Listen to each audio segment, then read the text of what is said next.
सूरज सा चमके हम स्कूल चले हम।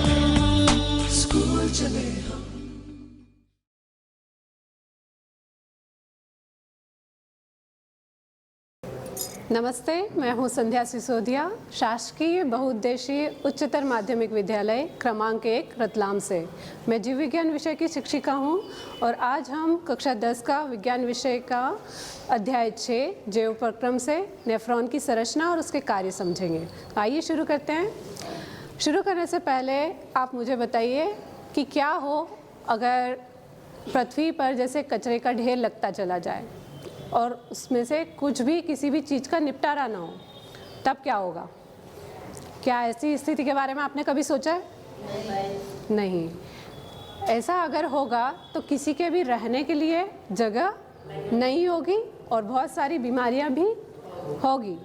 अब आप एक ऐसी स्थिति का अनुमान लगाइए, अगर आपके शरीर में कचरा जमा होने लगे तब आपकी स्थिति क्या होगी? इसके बारे में एक बार आप सोचेंगे। क्या आपके शरीर में कचरा नहीं बनता? बनता है। तो उस कचरे का नाम आपको पता है? नहीं। आप सांस लेते हैं, ऑक्सीजन गैस लेते हैं। आप कौन सी गैस को रिलीज करते हैं जब आप सांस छोड़ते हैं? Carbon dioxide. तो कार्बन डाइऑक्साइड क्या है?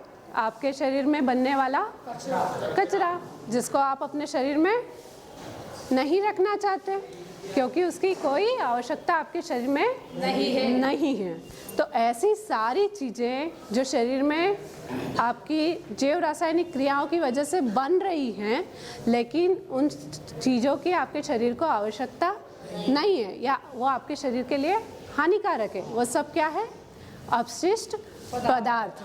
हम इसे अपशिष्ट पदार्थ कहते हैं। तो ये अपशिष्ट पदार्थ किन प्रक्रियाओं में बन रहे हैं? बहुत सारी जैव रासायनिक प्रक्रियाएं हो रही है। जैसे आपके भोजन का पाचन होना, उसमें अपशिष्ट पदार्थ बनते हैं। जैसे कोशिकीय श्वसन जो माइटोकॉन्ड्रिया में होता है, उसमें ग्लूकोज के विखंडन के बाद कार्बन डाइऑक्साइड बन रही है, वो एक अपशिष्ट पदार्थ है। ऐसे ही और भी बहुत सारी प्रक्रियाएं चल रही हैं। जैसे लीवर है, यकृत, वहाँ पर नाइट्रोजनी वेस्ट बनता है। नाइट्रोजन से बनने वाला वेस्ट पर जो पदार्थ बन रहा है उसका नाम क्या है? यूरिया। जो मानव शरीर में बनता है उसका नाम है यूरिया, और वो भी क्या है? एक अपशिष्ट पदार्थ है। तो उसे भी शरीर से बाहर निकालना होगा क्योंकि यूरिया बहुत ही विषैला है। उसे शरीर से बाहर निकालने के लिए उससे सबसे पहले जल में घोला जाता है। लेकिन यूरिया कहाँ बन रहा है?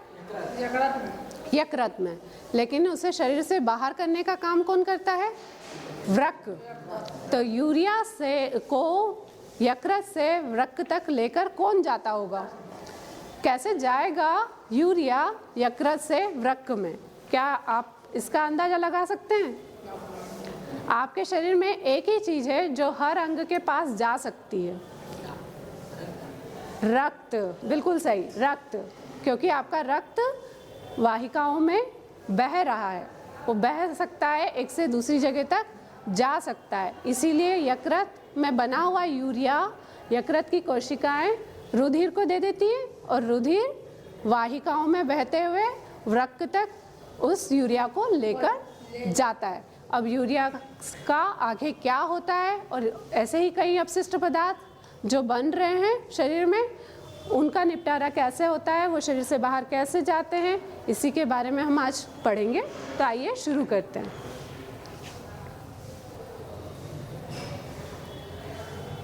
मानव का उत्सर्जन तंत्र। मानव शरीर में हर एक कार्य को करने के लिए एक पूरा सिस्टम बनाया गया है, एक पूरा तंत्र है, अंग तंत्र है ये पूरा।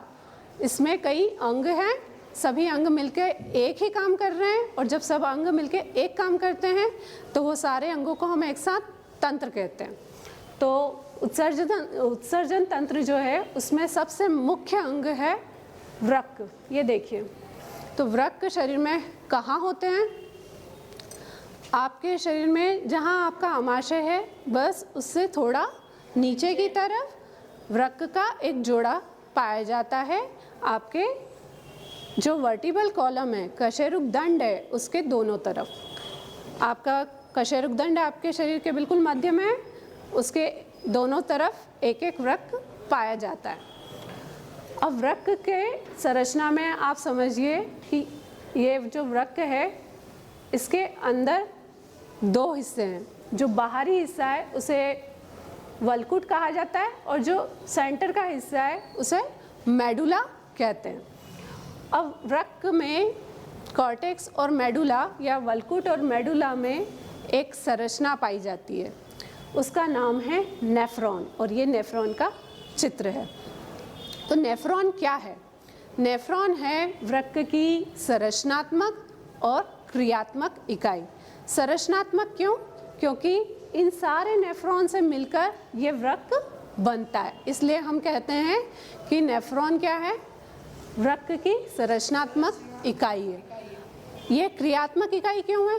क्योंकि वृक्क का काम क्या है? यूरिन का निर्माण करना, और वो यूरिन का निर्माण करने वाली जो सबसे छोटी चीज़ है वो है नेफ्रॉन। इसीलिए हम कहते हैं कि नेफ्रॉन वृक्क की क्रियात्मक इकाई है। तो कितने नेफ्रॉन होते हैं? 1, 2, 3, कितने हो सकते हैं? ये नेफ्रॉन इकाई है वृक्क की। असल में ये एक छोटी सी कोशिका है, बहुत छोटी सी कोशिका है। तो अगर कोशिका है और आपके किडनी का साइज इतना है तो उसमें कितनी कोशिकाएं आ जाएंगी?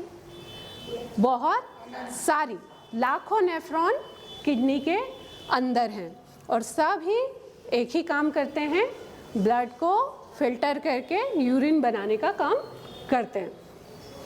तो ये बहुत सारे नेफ्रॉन यहाँ पे उपस्थित हैं। अब ये ब्लड को फिल्टर कैसे करते हैं वो समझते हैं, और सबसे पहले कि इसके भाग कौन कौन से हैं। तो आइए देखते हैं कि नेफ्रॉन में कौन से भाग हैं। नेफ्रॉन में सबसे पहला भाग आप ये देख रहे हैं, कप जैसा स्ट्रक्चर, इसको बोलते हैं बोमन संपुट। इसका नाम है बोमन संपुट। इसके बाद ये पीछे की तरफ बढ़ रहा है और बहुत ही क्वाइल्ड स्ट्रक्चर, कुंडलित नलिका बन रही है। इसको बोलते हैं समीपस्थ कुंडलित नलिका, क्योंकि ये बोमन संपुट के पास है इसीलिए समीपस्थ कुंडलित नलिका कहा जाता है। यही नलिका आगे बढ़कर एक यू शेप की डिज़ाइन में आपको दिख रही है, इसे कहा जाता है हेनले लूप। और आगे बढ़कर ये एक और कुंडलित नलिका के रूप में आपको दिख रही है और इसे कहा जाता है दूरस्थ कुंडलित नलिका, क्योंकि ये बोमन संपुट से बहुत दूर है। अब एक आखिरी स्ट्रक्चर आपको दिख रहा है, इसे कहा जाता है संग्राहक नलिका, लेकिन ये नेफ्रॉन का भाग नहीं है। तो फिर ये क्या है? ये संग्राहक नलिका है, संग्रह करती है उस फिल्ट्रेट का जो नेफ्रॉन बनाता है। नेफ्रॉन यहाँ पर सिर्फ एक नहीं खुलता, यहाँ कई नेफ्रॉन खुलते हैं। जैसे ये एक आप यहाँ देख रहे हैं, एक यहाँ देख रहे हैं, एक यहाँ देख रहे हैं, ऐसे कई नेफ्रॉन की आखिरी नलिकाएं, दूरस्थ कुंडलित नलिकाएं यहाँ आके संग्राहक नलिका में खुलती हैं। तो ऐसी कई संग्राहक नलिकाएं हैं और आपस में मिलकर इकट्ठा होकर एक यूरेटर बनाकर यूरिनरी ब्लैडर में वो जाकर खुल जाती हैं। अब ये काम कैसे करता है ये सीखते हैं। एक चीज़ और संरचना में हमने देखी नहीं, वो है अभिवाही धमनिका। ये देखिए यहाँ पे जो लाल कलर से आप देख रहे हैं, ये धमनी की आखिरी छोटी छोटी महीन शाखाएं हैं जो यहाँ पे आके एक गुच्छा बनाती हैं, और फिर ये अगली ब्रांच जो बाहर निकल रही है अपवाही धमनिका की, वही हैंडले के लूप के ऊपर एक जाल बना लेती है।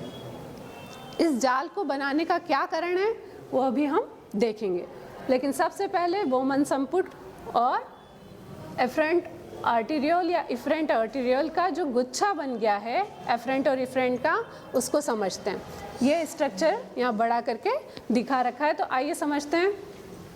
ये बोमन संपुट है, नेफ्रॉन का हिस्सा, ये अभिवाही धमनिका और यहाँ गुच्छा बनाकर बाहर निकलती हुई अपवाही धमनिका। अब आप देख सकते हैं कि अभिवाही धमनिका चौड़ी है अपवाही धमनिका से। तो जब रक्त इसके अंदर आता है और यहाँ से बाहर निकल रहा होता है तब उसे सक्रिय नलिका से होकर गुजरना है। चौड़ी नलिका से ज़्यादा ब्लड आया है, उसे सक्रिय नलिका से गुजरना है। जगह कम है तो बहुत ज़्यादा दबाव महसूस किया जाता है। उसकी वजह से क्या होता है कि सारा जो ब्लड में छोटे छोटे कण हैं, छोटे छोटे अणु हैं, वो सब रिस कर यहाँ बोमन संपुट में आ जाते हैं। तो ये है अभिवाही धमनिका और ये है अपवाही धमनिका। आप देख सकते हैं कि अभिवाही धमनिका अपवाही से थोड़ी चौड़ी है।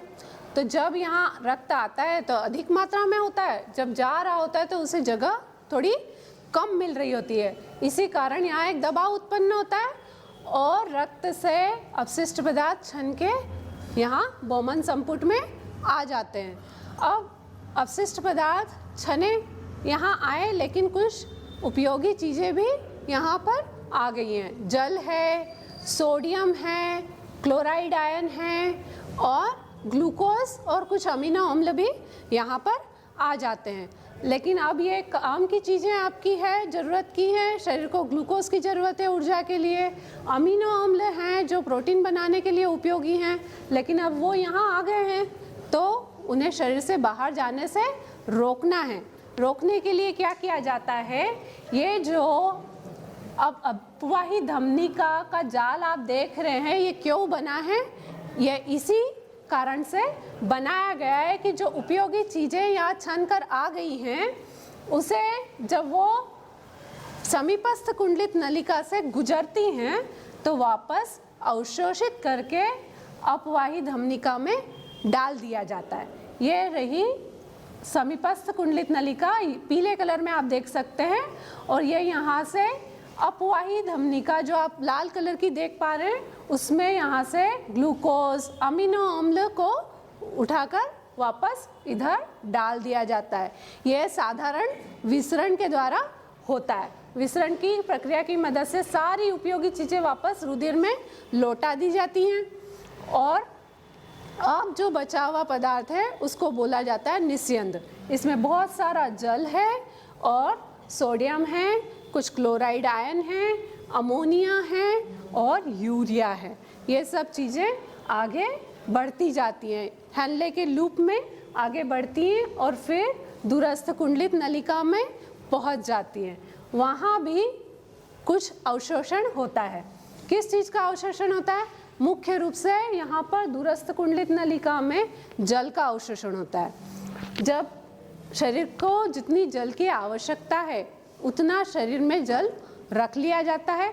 बाकी सारा जल और अपशिष्ट पदार्थ जो जैसे यूरिया है, अमोनिया है, सोडियम है, क्लोराइड है, HCO3 कार्बनिक आयन है, वो सब यहाँ पे डाल दिए जाते हैं और इसी को अब बोला जाता है यूरिन।